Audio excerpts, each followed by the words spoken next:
Continuation of this, of our last tutorial, I want to talk about grade. Now the grade, it will be in two formats. The first grade is to decide two alternatives if the student pass or fail. Now in this point we are using 20 as a cutoff mark, like the way they do it in JAMB.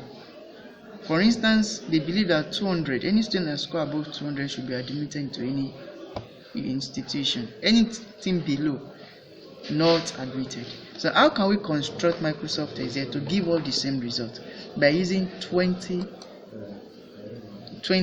as a score mark. You press equal to sign.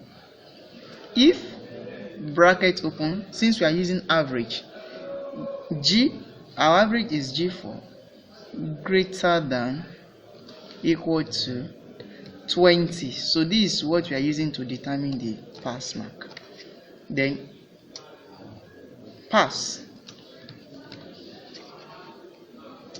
comma, if bracket open, G4 less than what? 20, even though it is 19.9,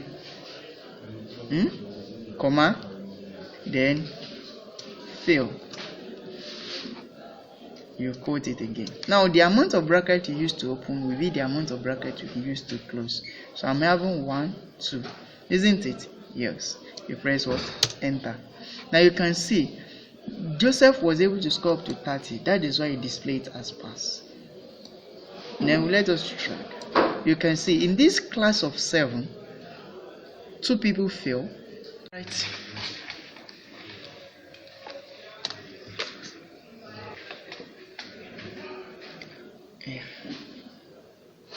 Now in our last video we've been able to do something on grade by making use of two alternative options, which is pass or fail. Now on this point now we are going to improve on that by evaluating student performances by determining their grade based on merit. So I would like to delete this and continue from there. Alright, I press equal to